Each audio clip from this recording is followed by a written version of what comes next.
Kita ada seorang tetamu istimewa all the way daripada bumi Manchester, seorang individu yang suatu ketika dahulu pernah memenangi Liga Perdana Inggeris. Tuan-tuan, puan-puan, ladies and gentlemen, introducing the one and only Phil Jones. Thank you so much for taking the time to join us on Bola Itu Live, Phil. Thanks for having me. It was a good, nice warm welcome, that. Oh, you understand that? A little bit. How was the golf in Thailand? Golf was amazing. As you can see, I'm a little bit red, so the heat was a bit intense. But no, I really enjoyed it. Really good competition. It's you know, everyone wants to win. Everyone's still got that competitive edge. Did you only started golf after you play, or you've been playing while you were playing? Yeah, no, on and off while I was playing. It's very difficult when you've got 3 games a week and you're flying Champions League, Europa League. So it's hard to play. And when I got the chance, I played. But I certainly played a lot more since I finished. Yeah. If you played in your playing days, who were you playing with? Your teammates? Oh, good question. Michael Carrick sometimes. Oh, the gaffer. Wayne Rooney tried a little bit. When we used to meet up with England, we used to meet up at a place called the Grove in London, and they used to have a facility there that had nice golf on there. So, you know, we used to get 10 holes in, 9 holes in the afternoon. We all used to play. So now we play with some good players. Was this your first time playing in Southeast Asia? No, so I played here last year. So they had a contract for 2 years at the Rainwood Park in Thailand. So I played there last year, which was even hotter than this year. But I must have acclimatised a little bit this year, even though I'm still red. Yeah, but I've been seeing some of your shots on Instagram. Looking like a real golf player over there. Wow. No shanking, and that's fine with us. Any possibilities of going pro then? No. There's no possibilities of that. I mean, I played really well, and it was one of those couple of days where just everything came together and took the right shot at the right time, and executed it really well. Have you ever played with Bill though? I've never played with him. I've seen him play a few times, obviously, and I've heard obviously how good he is, and he's a very good ball striker. And I've seen it, to be fair, but he was still on the losing team. You know the statement, he was a very good ball striker, that could apply to either sport really. Oh, there's a lot of similarities between golf and football, and the one thing I would say is, you know, when you go in football, you're going into battle with 10 other players, and the managers and the fans, where, you know, in golf, especially in the singles event, it's a lonely place to be.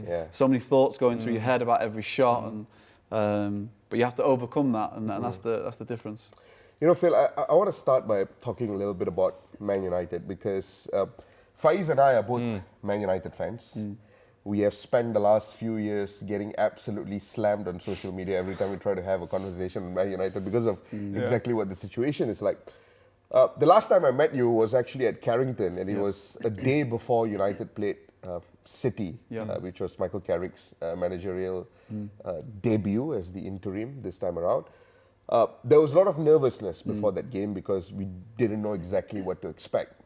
But in the time that has passed since then, it's now been about 3 weeks.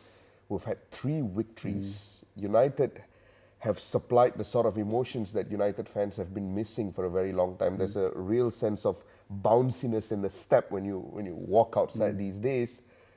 How incredible has it been the last 3 weeks? Yeah, well, it just shows you how quickly football can change. I think obviously it's been well documented that it was a difficult period for the fans, especially the last couple of years. Not enough sort of stability in the performances on the pitch. But the 3 games we've had, and I think it's not just the winning the 3 games, I think it's the manner that we've won the 3 games in. And every game has been a little bit different. Every game has had a little bit, tactically been a little bit different in terms of the way we've set up, or in possession or out of possession. But certainly, my God, I don't think they could have asked for a better start. I thought the City game, they were absolutely excellent. You know, limited City to very, very few chances. You know, on the break, United looked like they were going to score every single time. They looked quick and sharp. And against Arsenal, slightly different. Always going to be much more of a tougher test because Arsenal are the leaders. But I thought they came through it with flying colours. I think when it went 2-2, there was a potential case where you could have thrown a defender on and seen the game out, took a point. We put Sesko on and went for it. That, for me, when you talk about United, is the old United, where you're thinking, yes, you could lose a point, but you could also gain 2 at the same time. We did, and it was, you know, it was a decision that, you know, if it had gone wrong, people would have said, well, would you have put a centre half on or a 6 on to show the game up, but we didn't. And then against Fulham, we put another good performance in, different game, couple of setbacks again, but again, we kept on going. We kept on playing the way we wanted to play, and we got the win again. And 3 games, 3 wins, all different tactical adjustments within the games. But I thought been superb so far, superb. Apart from being your golf mate, the gaffer, Michael Carrick, he also played with you, you played with him. Yeah. And you also learned from him while he was the assistant manager to Ole Gunnar Sosial once upon a time. What kind of a manager or coach he is in your word? Very calm, just like he was as a player, by the way. I mean, when I played with him, he had to be the most underrated player I think I ever played with. Especially when I first joined United, I played in the midfield position with him, the 6. I just used to go around charging at players, tackling, give him a 5-yard pass, and he'd make me look a good player. But he had so much ability, and he's taken all that knowledge, his understanding of football, his IQ level is far greater than I've ever seen. And he's very calm, he's very calculated.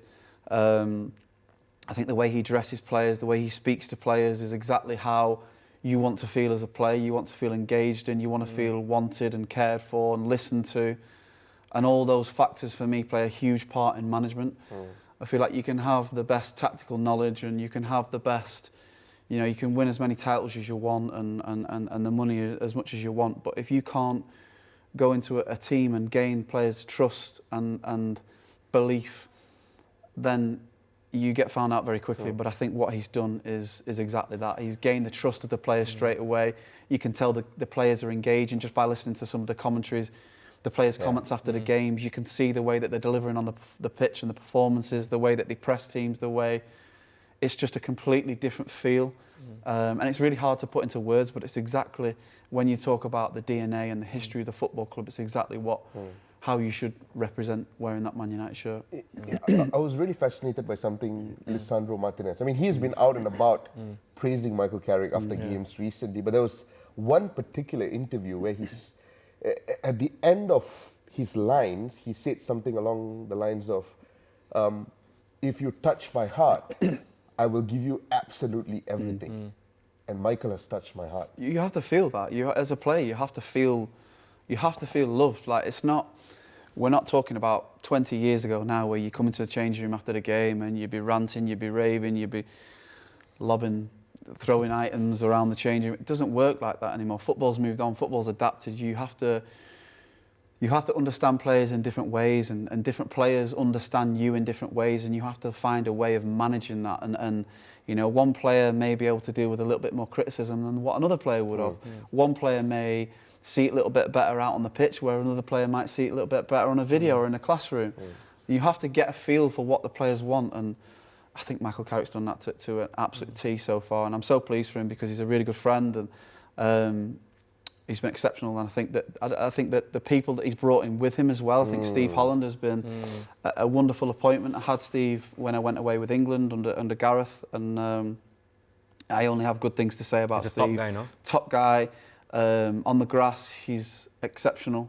The sessions that he delivers, the way he delivers them, the words and the way he communicates with players, I think that was a really, really good appointment as well. Now, after 3 wins, you can see the fans are back to being somewhat optimistic about United this season. But there's still emotional baggage from the past. When Ole was in, you had this little upturn and then down again. Also the same with Ten Hag and Ruben Amorim. So the fans are now a little bit cautious to celebrate the success, the mini success that United is having now. Is it going to repeat again, in your opinion, or what will happen, in your opinion, in the next couple of months in this season? Yeah, I mean, listen, it's 3 games. It's 3 games, right? So let's not get carried away. It's 3 games. There's a lot of rebuilding, shall we say, for confidence, for belief, for trust, for all those little things we spoke about. However, I think that the last 3 games have been tick in every single one of them. The way we've played, the way we've attacked, the way we've defended, everything that I watched the City game, and I think that for me was a performance that I could resonate with Man United, and that for me was, when I grew up watching United, before I even joined United, that was what I expected and see of a Man United performance. And look, let's not get carried away. There's still a long way to go. But I see the belief building every game, and that the confidence is building every game. And listen, I feel confident in saying that I feel like we've got a good chance of getting the Champions League this year, for sure, especially because 5th place will probably get Champions League as well. So there's a lot of positives to take, but let's not get carried away. Let's not run before we can walk. Let's keep building together with the fans, because they're a huge part of it as well. And they deserve that, because they've been through the mill and back. But let's stay united. Let's stay together. Let's stay grounded, and stay humble, and see where we are at the end of the season. Let's recruit well again in the summer. Let's get that right, and let's really attack next season. And you know, if you finish the season well, then why not challenge for the title next year? Why not? Yeah. I think we can have the conversation about the Man United DNA in just a moment. But you know what I'm also really curious about, Phil, is you know, when there's a managerial change at any club, it's often followed by this period of what people have labeled as the new manager bounce. And sometimes you see an uptick in form, and it's difficult to figure out whether this is down to the psychological new manager bounce, or is it down to tweaks and changes that the new manager has made. In the case of Michael so far, based on your observations, how much of it is down to a change in atmosphere, but also how much of it is down to genuine tactical shifts that he has made in the training ground and impacted the match? Yeah, it's a great question. It's a great question. Everyone's always waiting for that manager bounce, and you know, teams always hate playing against a team that's always, you know, appointed a new manager. I just feel like there was a different feel to the way we've won and the way we've been playing. I don't feel like it's just a bounce. Yeah, it feels something a little bit different than that, and it's really hard to put into words and explain. I'm guessing viewers will think, well, what do you mean? But it's hard to put into words exactly what I'm talking about. But just a different feel around the place, a different aura. But listen, he's had a really, really good start. He won't be getting carried away. He's got the right team around him. He's got the right individuals and support network. He's got a team that are fighting for him, and a team that are willing to do everything they can to win games of football. They're a talented bunch of lads. You know, you don't become bad players overnight. It's just a bit of, you know, tactical tweaks here and there. I mean, we were speaking before about the City game, the first game, and the biggest thing for me that stuck out in my mind was out of possession for United. How engaged, how compact they were, how well structured they were out of possession. They didn't allow any passes through the lines. I didn't see once in the game where Shirky or Foden or Haaland dropped into the 10 position and got turned and went onto our back line. The back line was high, it was compressed. They made it really, really difficult and limited City to very, very few chances. And I think that was the biggest shift I've seen, the out of possession from United. I think prior to Michael Carrick taking over and the work that they've done in the last three weeks, that for me, out of possession, they've been too easy to play against, too easy to play through the lines. 2 passes from the goal kick, and they've ended up with a shot of our goal. That can't happen in any game. So that's the biggest standout for me. On top of that, being ruthless and relentless in the other way, and being quick on transition. And so far, it's worked really well. The one who will, you know, go and do the instruction that is made by the coach or the players. Now let's talk a little bit about the squad composition and recruitment, because in the past, Phil, we all know that United has been heavily criticised for their policy in recruitment and always getting the wrong profile for the club and stuff. But last year, I mean, in the past 2 or 3 windows, they sort of got it right. Beginning with Matthias de Ligt, Joshua Zirkzee has been a little bit, you know, here and there, but he's there. Also, the arrival of the 3 attackers, Cunha, Mbemo, and Sesko. Now, going into the next summer, they have one big summer to really, not to say reinforce this team, but add more firepower to this team, add more solidity to this team. What kind of recruitment philosophy do you think that fits Manchester United right now? Do they need to buy the Premier League proven only, or they can still go and be wild in the market like in the Sir Alex Ferguson's days?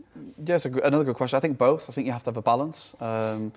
I think the recruitment has been really successful, and you know, let's be honest, you can't get every recruitment right. Yeah. It's impossible. No data can, you know, people are heavily on data and rely on data a lot, and I always say I love data, but the data supports what I see with my eyes and not the other way around. It cannot be like that. But I think they've recruited really well. I think Mbumo, he likes to pronounce it. Mbumo, I always say Mbumo and Mbumo. Still a bit of a debate right now. One of the kids 6, 7 and Mbumo has been fantastic. Cunha has been terrific, and especially he didn't start the first 2 games coming off the bench. Love that.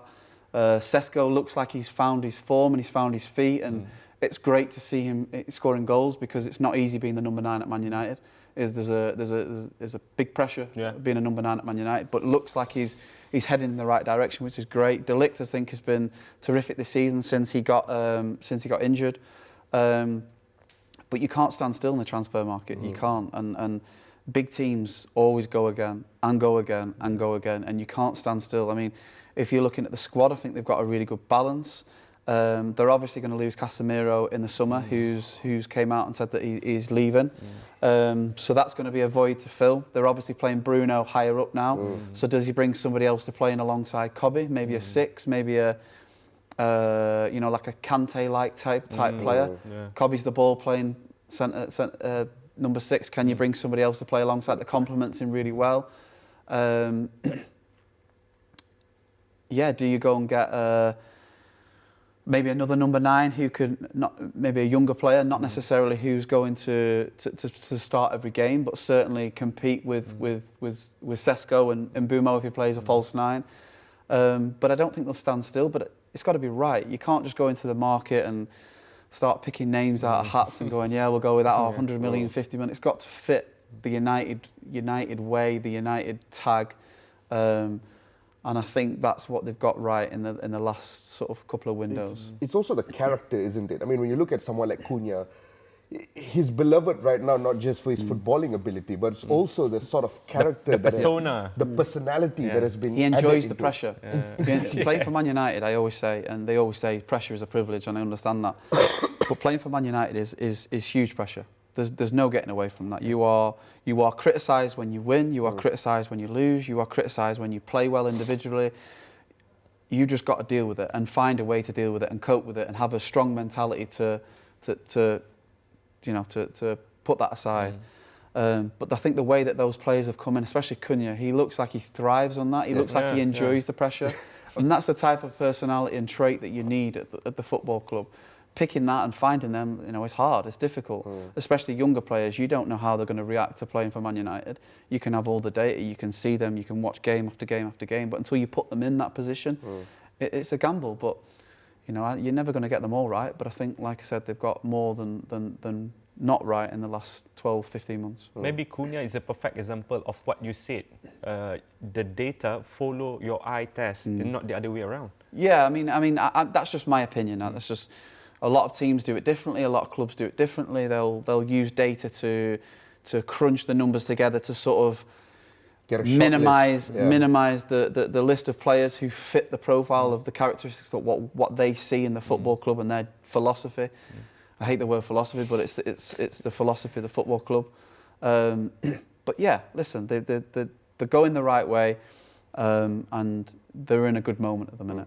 It's funny you say you hate the word philosophy, because I was about to ask you what my philosophy is. What exactly is the Man United philosophy? This has been a Man United philosophy is attacking. It's aggressive. It's pressing high up. It's winning the ball back high in areas. It's if they score 3, we'll score 4. Bit like the Fulham game. Yes, there's a setback. Yes, there's another setback, but no problem. We'll get the last goal and we'll win the game. That's the United way. Fans want to be excited. They want to be entertained. They want to be.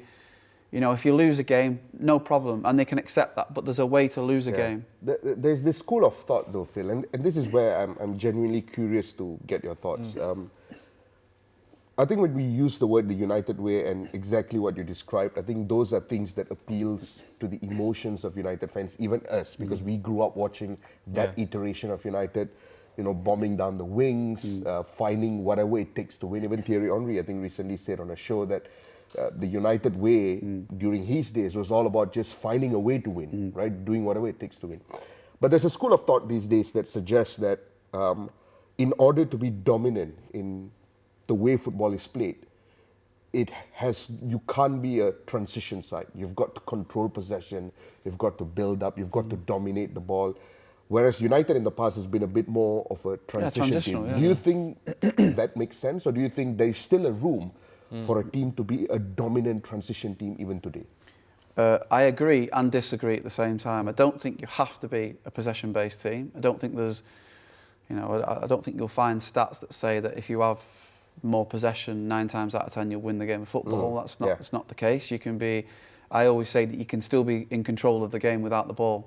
When another team's got the ball, there's still no need to panic. Yeah. If you're 1-0 down without the ball, there's no need to panic. There's still time to cause teams problems in different areas that they've worked on in the game. But I think as time evolves and as time adapts and United go through next season, maybe you'll see players come in, maybe you'll see a shift in the way that United play. But that's not just...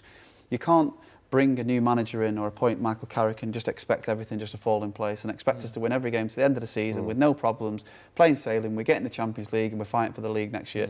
Football doesn't work like that, and I know that's how fans want to see it. And listen, I was a fan myself. I grew up watching Blackburn. I wanted to see them win. They were, seeing them win a 2001 Worthington Cup final. That was the best I've seen. But time, step by step, and maybe you see more of a different identity developing at the end of this season and going into next season. Maybe you see more of that. But I think for now, I think you will see more of the transitional. Attacking sort of way of playing. But listen, I've still seen in certain parts of the game, I mean, even against City, I thought there was a passage of play where I think, albeit United were 2-0 up in the game, passage of play on the left side of the pitch where they popped City off the park. City were chasing shadows for 5-6 minutes. So again, stats can tell us so much, but unless you watch the game and get a feel for the game, we always talk about possession and possession-based, and if you have the ball, you've more chance of doing this and that. But I like to see the game and feel the game, and I don't really look too much at the stats after the game. I like to gauge my own view of the game rather than looking at stats and going, oh, well, City should have won because they had 70% of possession and United only. It doesn't work like that. Yeah, some say the only Man United way, the only true Man United way is just winning, and that's that. Exactly. You find a way to win, and in games where you're not playing well, by the way, I don't think we've seen a game in 3 games where they've not played quite well. Maybe that's coming against Tottenham. Maybe they don't play quite well against Tottenham, but they find a way to win. They find a way to grind a win out, a result, whether it's from a corner, a set piece, whether it's a scruffy goal that comes off someone's hip or whatever. They find a way over the line.